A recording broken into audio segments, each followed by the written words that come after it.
Since Shplait already has Letrec, maybe we can use Shplait's Letrec to implement Mo's Letrec. So let's imagine we have this Mo program that lets f be a function that calls itself, just a loop forever in this case, with the body that calls f. And we try to implement this by changing our interp for Mo to have a new Letrec E case that takes advantage of recursive binding of def to define val while also referring to val.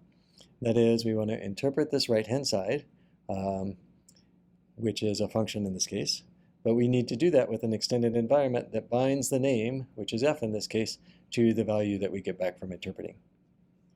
If this works, then we would have the value of the right-hand side and we can continue on the body, again binding the name to that value. But the problem is, if we try to run this interpreter, we get val used before definition right here. Because we're trying to use val right away. To interpret, we need the extended environment, which needs the binding, which needs the val. So that doesn't quite work. We need some sort of delay around this reference to the value. Now we can achieve that delay by wrapping val in a function. That is, we use fun with no arguments, and that way, when we interpret this fun expression, we get a closure that does not immediately look at the value.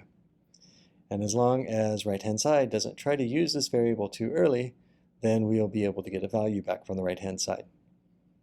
To be consistent, every time we bind a name, we will need to wrap the value that we want to bind it to in a function wrapper like this. And it turns out that this will work out. We will have successfully used Shplait support for recursion to get Letrec forms in Mo. We need to change the type of bindings and environments so that it's not just a value inside, but a function of no arguments that returns a value. And we need to change lookup so that anytime it finds the name that it's looking for, it extracts the value, which is actually a function of no arguments, and calls it with no arguments.